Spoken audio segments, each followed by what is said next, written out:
எல்லாருமே இந்த அம்மா உணவு வரதுனால கொஞ்சம் பெனிஃபிட்டாக இருக்குது.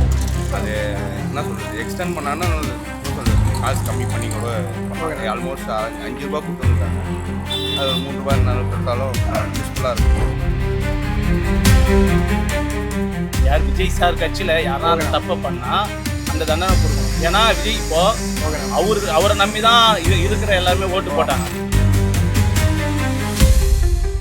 படிப்பு ரொம்ப முக்கியம். அந்த 2 லாங்குவேஜே ஜீரோவில் தான் இருக்குது. இன்னும் ஒரு 5% ஸ்டூடெண்ட்ஸ் மட்டுமே வச்சுக்கிட்டு இந்தியாவில் தமிழ்நாட்டை வளர்க்கலாம் ஒன்றும் முடியாது. எடுத்தோண்டு எதுவும் பண்ண முடியாது. சரிங்களா? கஜனால சொல்கிற கஜனால ஒன்றுமே கிடையாது. ஃபஸ்ட்டு ஒரு வீடை வந்து மெயின்டைன் பண்ணுறது பெரிய கஷ்டம். அது ஒரு நாட்டை மெயின்டைன் இன்னும் பெரிய கஷ்டம்.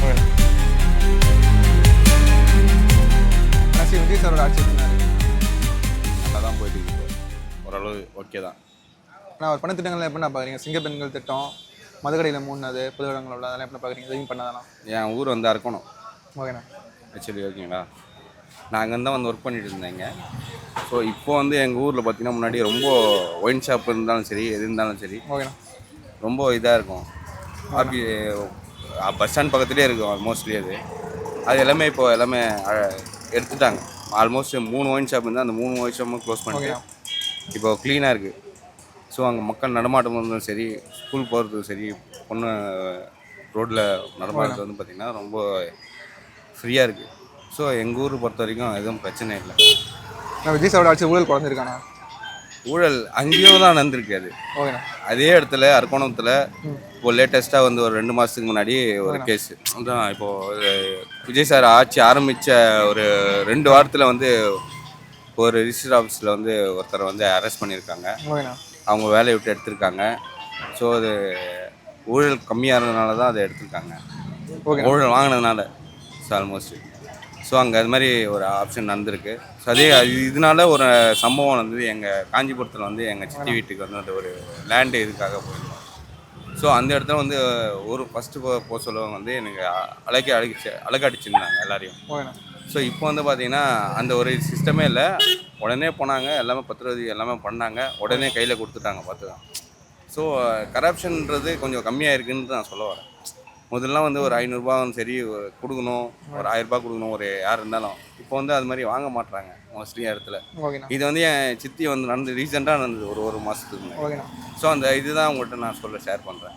இது வந்து மற்றபடியெல்லாம் பர்சனலாக எதுவும் கிடையாது. ஓகேண்ணா. டிவிக்கு குதிரை பேரம் பேசுகிறாங்கன்னு சொல்கிறாங்கண்ணா, எதிர்க்கட்சி குற்றச்சாட்டு வைக்கிறாங்க, எப்படி பார்க்குறீங்கண்ணா? குதிரை பேரம்ன்றது அந்தளவுக்கு நமக்கு அது நாலேஜ் இல்லை ப்ரோ. ஓகேண்ணா. அதை நான் அக்செப்டும் பண்ணிக்க மாட்டேன். ஓகேண்ணா. குதிரை பேரம் நடந்திருக்குன்றது சொல்லி அக்செப்ட் பண்ணிக்க மாட்டேன். ஏன்னா ஒரு சட்டசபையில் வந்து பார்த்திங்கன்னா ஒரு சிஎம் வந்து பேசுகிறாரு, பதிலுரை கொடுக்குறாருன்னா ஆப்போசிட்டில் இருக்கவங்க வந்து உட்காந்து கேட்கணும்.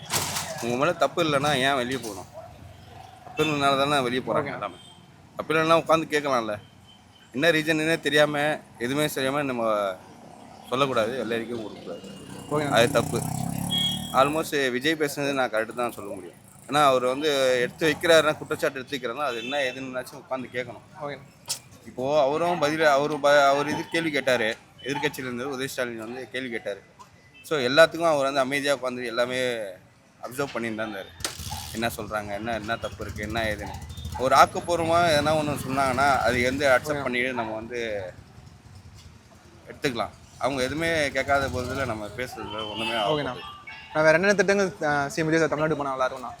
தமிழ்நாட்டுக்கா எனக்கு தெரிஞ்சு இந்த விலையில்லா விருந்தகம்னு சொல்லி ஒரு புதுசாக ஆரம்பிச்சுக்கிறாங்க. இந்த அம்மா உணவகம் இதெல்லாம் வந்து பார்த்திங்கன்னா இன்னும் கொஞ்சம் எக்ஸ்டெண்ட் பண்ணாங்கன்னா கொஞ்சம் நல்லாயிருக்கும். எல்லா மக்களும் வந்து கஷ்டப்படுறாங்க. எல்லோரும் சொல்லிடலாம் வெளியே இருந்து என்ன காலைல ஏஞ்சி வருவாங்க வேலைக்கு, அவங்கள்ட்ட காசு இருக்குமா இருக்காதுன்னு யாருக்குமே சொல்ல முடியாது. எல்லாருமே இந்த அம்மா உணவு வரதுனால கொஞ்சம் பெனிஃபிட்டாக இருக்குது. அது என்ன சொல்கிறது, எக்ஸ்டெண்ட் பண்ணாங்கன்னா என்ன சொல்கிறது, கொஞ்சம் காசு கம்மி பண்ணி கூட பண்ணுவாங்க. ஆல்மோஸ்ட் ₹5 கொடுத்துருக்காங்க. அது ஒரு ₹3 4 கொடுத்தாலும் யூஸ்ஃபுல்லாக இருக்கும். மக்களுக்கு வந்து இன்னும் கொஞ்சம் இதாக இருக்கும், இம்ப்ரூவாக இருக்கும். வேலைக்கு போகிறதுக்கும் சரி, எதுக்கும் சரி, எல்லாருக்கும் இது பண்ணுறது. ஆனால் உங்கள் பேருண்ணா? என் பேர் முக்கியமாக சொல்லிடுறேன். என் பேர் கலைஞர். ஆனால் சிஎம் விஜய் சாரோட ஆட்சி எப்படின்னா? நல்லா இருக்கு. ஆனால் அவர் இப்போ வந்த உடனே மதுக்கடையில் மூடி இருக்காருண்ணா. அதே மாதிரி பெண்கள் பாதுகாப்பு சிங்க பெண்கள் திட்டம் கொண்டு வந்திருக்காரு. திட்டங்கள்லாம் எப்படின்னா பார்க்குறீங்க? நல்ல ஒரு தான். இது முக்கியமான சொல்ல போனால் இதெல்லாம் விட போதையை கம்மி பண்ணிருக்காரு. ஓகேண்ணா. அது மெயினாக சொல்லணும். நிறைய இடத்துல நிறைய எங்கள் வீட்டாண்டே நிறைய பேர் அந்த போல போதைக்கு அடிமையாக இருக்காங்களே அது போல வித்து ஓகேண்ணா. அவங்களாம் நிறைய பேர் அரெஸ்ட் பண்ணாங்க. நான் அதெல்லாம் பண்ணியிருக்கேன், நல்ல விஷயம். ஆனால் இன்னொன்று இன்ஸ்டாலெலாம் இதை விட இன்னும் டைட் பண்ணணும். இந்த போதைப் பொருள் விஷயத்தை வந்து இதை விட டைட் பண்ணணும். தப்பு செய்யறவங்க தண்டிக்கணும். சரிங்களா? ஓகேண்ணா. ஊழல் குறைஞ்சிருச்சுன்றாங்கண்ணா விஜய் சாரோட ஆட்சியில். இதை எங்கே எக்ஸ்பிளைன் பண்ணிருக்கீங்கன்னா? ஆமாம், ஊழல் குறைஞ்சிச்சு தான் நிறைய இடத்துல சொல்கிறாங்க. இதை நான் ஒன்றும் எக்ஸ்பிளைன் பண்ணல. எங்கள் ஃபீல்டு அப்படிப்பட்ட ஃபீல்டு கிடையாது. அதனால் கவர்மெண்ட் ஆஃபீஸில் போனால் தெரியும். ஆனால் நிறைய பேர் சொல்கிறாங்க, தகவல் வருது, நல்ல இதுதான். வேறு தான். ஆனால் மற்ற கட்சியில் வந்து டிவிக்கு சேர்றாங்கண்ணா. எதிர்கட்சியில் என்ன சொல்கிறாங்கன்னா குதிரை பேரம் பேசுறாரு குற்றச்சாட்டு வைக்கிறாங்க. எப்படின்னா பார்க்குறீங்க? எனக்கு தெரிஞ்சு மற்ற கட்சியில் வந்து சேர்றது வந்து என்ன பண்ணுறாங்கன்னா, அவங்க சம்பாரிச்சதை வந்து அதை வந்து பாதுகாக்க மட்டும் தான் இந்த கட்சிக்கு வராங்க. ஓகேண்ணா. ஏன்னா 10 வருஷம் கிட்ட ஆட்சியில் இல்லாதவங்க இப்போ அதை பாதுகாக்கிறதுக்கு அந்த கோடிக்கணக்கான பணத்தை பாதுகாக்கவும் அதிகாரத்தில் இவ்வளோ நாள் இல்லாமல் இருக்கவோ அவங்க பாதுகாப்பு இல்லாமல் தான் இங்கே வராங்க. அது போல் நான் என்ன நினைக்கிறேன். ஓகேண்ணா. வேறு தமிழ்நாடு வேறு என்னென்ன திட்டங்கள் சிஎம் விஜய் சார் பண்ணால் நல்லா இருக்கும்ண்ணா? மக்களுக்கு ஃபஸ்ட்டு இந்த வருஷத்தில் ஃபஸ்ட்டு அந்த ஊழலை ஃபஸ்ட்டு ஒழிக்கணும் ஃபஸ்ட்டு. ஓகேண்ணா. மெயினாக வேலைவாய்ப்பு நிறைய இன்க்ரீஸ் பண்ணணும். ஓகேண்ணா. சரிங்களா? அதாவது இப்போ 5 வருஷமாக வந்திருக்காங்க. ஓகேண்ணா. இவங்க கட்சியில் இருக்கவங்களே இனிமேல் லஞ்சம் வாங்காமலும் ஊழல் பண்ணாமலும் விஜய் சார் பார்த்துக்கணும். ஓகேண்ணா. ஏன்னா விஜய் சார் வந்து ஊழலாக எதிர்த்தவங்களே தடுப்பேன்னு சொல்லிட்டு தான் வந்திருக்காரு. அவங்க கட்சியில் இதுக்கப்புறம் மறைமுகமாகவோ அது போல் தப்பு நடந்தால் உடனே தண்டனை கொடுக்கணும். யார் விஜய் சார் கட்சியில் யாராவது அந்த தப்பை பண்ணால் அந்த தண்டனை கொடுக்கணும். ஏன்னா விஜய் இப்போது அவரை நம்பி தான் இருக்கிற எல்லாருமே ஓட்டு போட்டாங்க. மற்றபடி யாருமே மற்றவங்கபடி யார் மூஞ்சும் வெளியே தெரியாது. சரிங்களா? அதனால் அவர் வந்து அவரை நம்பி போட்டதால் அவருங்க கட்சியில் யார் தப்பு செஞ்சாலும் விஜய் சார் மேலே தான் குற்றச்சாட்டு வரும். அப்படி வரும் பட்சத்தில் விஜய் சார் இதை வந்து என்னென்ன பிரச்சனைகள் வந்து நடவடிக்கை எடுக்கணும் உடனே. ஜெயலலிதா எப்படி உடனே அமைச்சர் பதவியிலேருந்து தூக்குனாங்களோ அந்த போல் தவறு செய்யணும், உடனே தூக்கணும். உடனே அதை மக்களுக்கு தெரியும். ஆனால் விஜய் சாரோட ஆட்சி எப்படின்னா பார்க்குறீங்க? ஆவரேஜாக தான் இருக்குது. ஏன்னா அந்த அளவுக்கு பெருசாலாம் தோணலை. மக்கள் எதிர்பார்த்த அளவுக்கு இல்லை. மக்கள் ரொம்ப எதிர்பார்த்து தான் விஜய் போட்டிருக்காங்க. ஏன்னா யார் எம்எல்ஏ என்ன ஏதெல்லாம் தெரியாமல் ஓட்டு போட்டிருக்கணும் போது ரொம்ப ரொம்ப பெருசாக எதிர்பார்த்துருக்காங்க. ஓகேண்ணா. 2 பெரிய திராவிட கட்சியை வேணான்னு சொல்லிட்டு வந்திருக்காங்கன்னா இது வந்து சும்மா ஏதாவது மேக்கப் பண்ணுற மாதிரி தான் இருக்குது தவிர எதுவும் பெஸ்ட்டாலாம் எனக்கு தோணலை. பெஸ்ட்டாக இருக்கணும்னா ஒரு 3 விஷயத்த பண்ணணும் கண்டிப்பாக. மொதல் விஷயம் வந்துட்டு 2 லாங்குவேஜ் சொல்லியிருக்காங்க. அது 3 லாங்குவேஜ் வராமல் இருக்கிறது கூட எனக்கு ஓகே தான், பிரச்சனை கிடையாது. ஹிந்தி தேவையில்லை, நான் இதை அப்சர்வ் பண்ணிக்கிறேன். தமிழ், இங்கிலீஷ். ஒரு கவர்மெண்ட் ஸ்கூலில் போயிட்டு யாரை வேணாலும் அனுப்புங்க, போயிட்டு ஒரு குழந்தைகிட்ட எடுத்து பார்த்து படிக்க சொல்லுங்கள். ஒரு 6th standard 50% ஸ்டூடெண்ட்ஸ் பார்த்தே படிக்க தெரியாது. இங்கிலீஷு 90% ஸ்டூடெண்ட்ஸுக்கு பார்த்தே படிக்க தெரியாது. ஸோ இங்கிலீஷும் தமிழுக்கும் இவங்க இம்பார்ட்டன்ஸ் கொடுக்காத பட்சத்தில் இவங்க ஹிந்தி போகிறாங்க. ஃபஸ்ட்டு வந்து கவர்மெண்ட் ஸ்டூடெண்ட்ஸ் ஸ்கூலில் படிக்கிறவங்களுக்கே சரியில்லாதது படிப்பு தான். ஸோ இது ஒரு இந்த ஆட்டிடியூட் வந்தாலே எல்லாமே சரியாயிடும். ஸோ வந்து கவர்மெண்ட் ஸ்கூலில் போகிறதுக்கு எல்லாமே எப்படின்னா காசு இல்லாமல் தான் போகிறான்ற ஒரு சுச்சுவேஷன் கொண்டு வராங்க. படிப்பு ரொம்ப முக்கியம். அந்த 2 லாங்குவேஜே 0ல் தான் இருக்குது. ஒரு 5% ஸ்டூடெண்ட்ஸ் மட்டுமே வச்சுக்கிட்டு இந்தியாவில் தமிழ்நாட்டை வளர்க்கலாம் ஒன்றும் முடியாது. 2 லாங்குவேஜாக இருந்தாலும் பர்ஃபெக்டாக இருக்கணும். எல்லா ஸ்கூல்லையும் எல்லா ஸ்டூடெண்ட்ஸும் கவர்மெண்ட் ஸ்கூலில் படித்தாலும் பர்ஃபெக்டாக படிக்கணும். ஆனால் கவர்மெண்ட் காலேஜ் எல்லாருமே படிக்கிறாங்கன்னா நல்ல மார்க் எடுத்தவங்க பார்த்தா படிக்கிறாங்க. அந்த அளவுக்கு பார்த்தோன்னா ஒரு ஃபியூ ஸ்டூடெண்ட்ஸ் தான் இருக்காங்க. ஸோ இந்த ஃபியூ ஸ்டூடெண்ட்ஸை நம்பி கவர்மெண்ட் ஸ்கூலெல்லாம் யாரும் வரமாட்டாங்க. ஸோ மேஜராக நம்ம கொண்டு வந்து 2 லாங்குவேஜஸை ரொம்ப இம்பார்ட்டன்ஸாக எல்லாத்துக்குமே பேசவும் தெரியணும், படிக்கவும் தெரியணும். தமிழ் 5-10% தான் நல்லா பார்த்து படிக்கிறாங்க, எழுதுகிறாங்க. இங்கிலீஷு டோட்டலாகவே எனக்கு தெரிஞ்சு 2% ஸ்டூடெண்ட்ஸ் தான் பேசவும் தெரியும், படிக்கவும் தெரியும். ஸோ இந்த 98 ஃபெயிலியரில் தான் போயிருக்கு. இவங்க வந்து படிப்பு மேலே இன்ட்ரெஸ்ட் காட்டணும். அதை விட்டுட்டு இந்த மக்களுக்கு வந்து மேக்கப் பண்ணி காட்டுறது அதெல்லாம் நம்மளுக்கு முக்கியம் கிடையாது. படிப்பு மேலே காட்டணும். 2வது இந்த ஜாபு. நிறைய யங்ஸ்டர்ஸ் வந்து நாசமாக போகிறதே வந்து ஜாப் இல்லாதனால தான். படிப்பு சரியாக இல்லாதனால தான் சரியாக படிக்காமல் வேறு இதுக்கு போகிறாங்க. அந்த படிப்பு இல்லாதனால ஜாப் இல்லாத சில பேர் படிக்காத சரியில்லாதனால ஜாப் சரியாக கொண்டு வராதனால என்ன ஆகுதுன்னா அவங்க ஃப்யூச்சரே நாசமாக போகுது. அந்த சும்மா இருக்கிறதுனால என்ன ஆகும்னா மேற்கொண்டு இன்னும் சும்மா இருக்கிறவங்க தான் பழக ஆரம்பிப்பாங்க. அப்போ என்ன ஆகும்னா அவங்க வந்து தப்பான வழிக்கு தான் போக ஆரம்பிப்பாங்க. இப்போ கிடைக்கிறது கஷ்டம் தான் சொல்லியிருக்காங்க தவிர கிடைக்காமலாம் எதுவும் கிடையாது. எல்லாமே கிடைக்காது கொஞ்சம் கஷ்டமாக இருக்குது புது ஆட்சி வந்ததுனால. அது போக போக எல்லாமே தெரியும். இப்போ தான் வந்திருக்காங்க, சான்ஸ் கொடுப்போம். ஆனால் இந்த 2 விஷயத்தையுமே கம்பல்சரி கொண்டு வரணும். முதல் விஷயம் கிடைக்காம கஷ்டமாக கிடைக்கிறத விட கிடைக்கவே கூடாது. நான் சொல்கிறது எதுனா இந்த போதைப் பொருள்லாம் கிடைக்கவே கூடாது, அதுதான் சொல்கிறேன். சில பேருக்கு எதுவுமே கிடைக்கலாம் ஒயின் ஷாப் தான் போகிறாங்க. இந்த ஒயின் ஷாப்பு நம்மளுக்கு சேர்ந்த வரைக்கும் 10 கிலோமீட்டர் ஒன்று வேணுன்றவங்க போய் குடிப்பான். சில பேர் ரொம்ப டிஸ்டன்ஸாக இருக்குன்னா இதுக்கெல்லாம் போகலாமன்ற கூட அவாய்ட் பண்ணிப்பான். சென்னை ஃபுல்லாகவே ஒரு 5-6 போதும். போய் கூட்டம் போய் குடிக்கிறவங்க போய் சண்டை போட்டு கூட்டம் எல்லாம் பண்ணட்டும். அதை விட்டுட்டு மூளைக்கு வச்சுட்டு 700 கடை எடுத்து மூடிட்டு பல இடத்துல வந்துட்டு வேறு இடத்துல இல்லாத இடத்துல திறப்பாங்க. ஆனால் எனக்கு தெரிஞ்ச வரைக்கும் ஜெயலலிதா ஆட்சியில் 500 மூடி இருக்காங்க, ஸ்டாலின் ஆட்சியில் 500 மூடி இருக்காங்க, எம்ஜிஆர் ஆட்சியில் 500 மூடி இருக்காங்க, இவர் ஒரு கலைஞர் ஆட்சியில் ஒரு 500 மூடி இருக்காங்க, இவர் 750 மூடி இருக்காங்க. நியாயப்பதி பார்த்தா ஒரு 1000 கடை கூட இருக்கக்கூடாது. ஆனால் கடை ஏறி தான் இருக்குது. எம்ஜிஆர் ஆட்சிக்கு இப்போ ஆட்சிக்கு பார்த்தோன்னா கடை ஏறி இருக்குது. ஆனால் திறந்தது யாரும் சொல்ல மாட்டாங்க. ஸோ இங்கே மூடுறது சும்மா இதெல்லாம் பேருக்கு தான் இருக்கும், தவிர திறக்கிறது யாரும் சொல்ல மாட்டாங்க. இந்த போதையும் தொட்டெல்லாம் வந்து க்ளோஸ் பண்ணணும். இதை க்ளோஸ் பண்ணிவிட்டு படிப்புக்கு இம்பார்ட்டன்ஸ் கொடுக்கணும். இந்த 2 லாங்குவேஜே முக்கியம்தான். இதுவே வேர்ல்டை கவர் பண்ணோம். ஆனால் அந்த 2மே 0ல் தான் இருக்குது. தமிழே யாருங்க ஒழுங்காக பேச தெரியாது, படிக்க தெரியாதுங்க. போய் படிக்கிற ஸ்டூடெண்ட்ஸ் யார் வேணாலும் போங்க. 10th படிக்கிற ஸ்டூடெண்ட்ஸுக்கே தெரியாது, படிக்க தெரியாது, எழுத தெரியாதுங்க தமிழ் லாங்குவேஜ். அப்புறம் இங்கிலீஷ் எங்கேருந்து கற்றுக்க போகிறாங்க? இதை விட்டு ஹிந்திக்கு போகிறீங்க, இல்லாத ஒன்றுக்கு போய் சண்டை போட்டுட்ருக்கீங்க. இப்போ ஹிந்தி முக்கியன்றதுலாம் முக்கியம் இல்லை, இந்த 2 லாங்குவேஜே முக்கியம். எத்தனை ஸ்டூடெண்ட்ஸுக்கு தமிழ் தெரியும்னு தெரில. அதுக்கப்புறம் இந்த டிரான்ஸ்போர்ட்டு நீங்கள் பாருங்கள், ப்ரைவேட் பஸ் அவ்வளோ க்ளீனாக இருக்குது. அவ்வளோ பேர் 2000 கொடுத்து போகிறதுக்கு இருக்கான். பட் கவர்மெண்ட் பஸ்ஸு இங்கே வந்து 1500 இல்லை 500 கொடுத்துட்டு போனால் எப்படி தெரியுமா இருக்குது?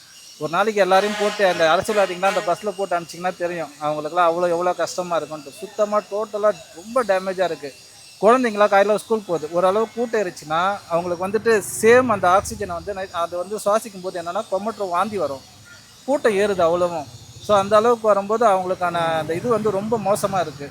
இதிலே கொண்டு வந்துட்டுருக்கு நல்ல விஷயந்தான். ஆனால் என்ன மக்கள் நிறைய பேருக்கு அரசியல் தெரிஞ்சிடுச்சு. ஆனால் இது எப்படி பார்க்குறாங்கன்னா, விஜய் வந்ததுனால மட்டும்தான் அரசியல் தெரிஞ்சிச்சுன்னு நிறைய பேர் நினைக்கிறாங்க. இந்த யங்ஸ்டர்ஸ் தான் நிறைய பேர் விஜய் வந்ததுனால அரசியல் தெரிஞ்சிருக்காங்க. அதனால் பண்ணுறது எல்லாமே சரின்னு நினைக்கிறத விட சரியாக இருக்கிறத மட்டும் சரின்னு சொன்னால் நல்லாயிருக்கும். சரியில்லாததை சரியில்லாமல் சொன்னால் தான் மக்களுக்கு இன்னும் நல்லதாக பெஸ்ட்டாக போய் சேரும். இதை ஃபோக்கஸ் பண்ணாலே நல்லா பெஸ்ட்டாக வரும். இன்னும் நிறைய இருக்குது இந்த மாதிரி சொல்லிக்கிட்டே போகலாம். பார்லாம் நிறைய திறக்கிறாங்க, அதெல்லாம் யாருக்குமே தெரியாது.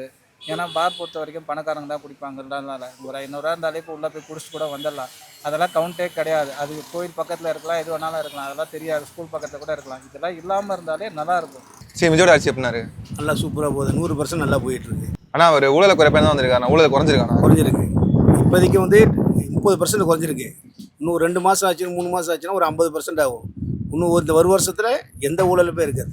ஆனால் மற்ற கட்சி என்ன சொல்லுவாங்கன்னா குதிரை பேரம் பேசுகிறாங்க டிவிக்கு அப்படின்றாங்க. 1000 பேர் 1000 பேசலாம். ஒரு ஆட்டோ ஓட்டுறனா சொல்லுவாங்க, முன்னாடி நிற்கிறவன் அவன் என்னோட அதிகமாக போகணும்னு சொல்லுவார். ஆட்டோ ஓட்டி வெறும் 10 ரூபா சம்பாதிக்கும் போது சொல்லும்போது ஊழல் பண்ணுறோம் எல்லாம் சொல்லிட்டு தான் இருப்பாங்க. அது பெரிய மேட்ரு கிடையாது. நான் என்ன பண்ணுறேன், நீ பின்னாடி பேசணும், முன்னாடி என்ன நடக்குதோ அது மாதிரி நடந்துட்டு போயிட்டா உனக்கு பிரச்சனையே கிடையாது. நல்லா ஆட்சி ஓடுறது பிரச்சனையே கிடையாது. தன் குடும்பமே வாழ்கிற நினைக்கிறது வந்து அது சுயநல ஆட்சி. இது அப்படி கிடையாது. மக்களாக வாழ்கிற ஆட்சி நல்லா ஆட்சி. இது எந்த குறையும் கிடையாது. ஆனால் அவர் பண்ண சிங்க பெண்கள் திட்டம் மதுரையில் 3 அப்படின்னா பார்க்குறீங்க? அது தான் 1+1+3 சொல்லுவாங்க. ஃபஸ்ட்டு வந்திருக்காங்க, ஓரளவுக்கு பரவாயில்ல. முந்தைய மாதிரி இந்த ரோட்டில் பஸ் ஸ்டாண்டில் நிற்கிற பசங்க அந்த லவ் பண்ணுறது, இப்போ சைட் அடிக்கிறது, அந்த மாதிரி பிரச்சனை கிடையாது. நல்ல பஸ் ஓரளவுக்கு வரல. இன்னும் போக போக இன்னும் மாறுங்கள். அது வந்து ஃபஸ்ட்டு படி. இன்னும் எவ்வளோ இருக்குது. அதனால் இன்னும் நல்லா பிரச்சனை, எந்த குறையும் கிடையாது. இன்னும் வேறு என்ன திட்டங்கள் அவர் பண்ணலாம் தமிழ்நாட்டுக்கு? என்னை பொறுத்தளவுக்கு எடுத்தோன்னு எதுவும் பண்ண முடியாது. புரியுதுங்களா? கஜனால சொல்ல மாதிரி கஜனால ஒன்றுமே கிடையாது. ஃபஸ்ட்டு ஒரு வீடை வந்து மெயின்டைன் பண்ணுறது பெரிய கஷ்டம். அது ஒரு நாட்டை மெயின்டைன் இன்னும் பெரிய கஷ்டம். புரியுதுங்களா? 3 பிள்ளையை பொறுத்திருக்கோம். அந்த 3 பிள்ளையும் நான் அப்போ நல்லவனு சொல்ல போகிறது கிடையாது. ஒரு பிள்ளை குறை சொல்லி அவனுக்கு பாஸ் செய்கிற, இவனுக்கு பாஸ் வரணும். 3 குடும்பத்துக்கு 3 பிள்ளையை குறை சொல்லும் போது நாட்டை காப்பாற்ற ரொம்ப கஷ்டம். இந்த வருஷம் 1 வருஷம் ஓடிச்சுன்னா பிரச்சனைங்களா எல்லாமே மாறும். எந்த குறையும் கிடையாது. ஏடிஎம்கே டிஎம்கே இந்த காலகட்டத்தில் அந்த மாதிரிலாம் பார்ட்டி ஃபண்டுன்னு இருந்திருக்கு. பட் இப்போ அதை வந்து இல்லாதபடி பண்ணியிருக்காரு.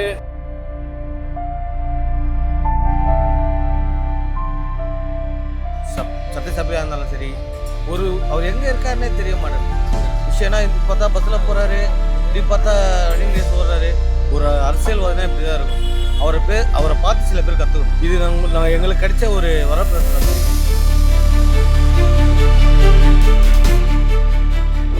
தூக்கு போட்டு ஒரு இடத்துல வந்து செத்துருந்தாங்க. அதெல்லாம் பார்க்கும்போது ரொம்ப அதிர்ச்சியாக இருக்குது. தொடர்ந்து தமிழ்நாட்டில் நிறைய ஆணவ படுகொலை நடக்குது. இதுக்கு உடனடியாக வந்து ஆணவ படுகொலைக்கு தனி சட்டம் வந்து கிட்டன்னு விசிகாவும் வந்து கம்யூனிஸ்ட் கட்சியும் வந்து கோரிக்கை வச்சுருக்காங்க.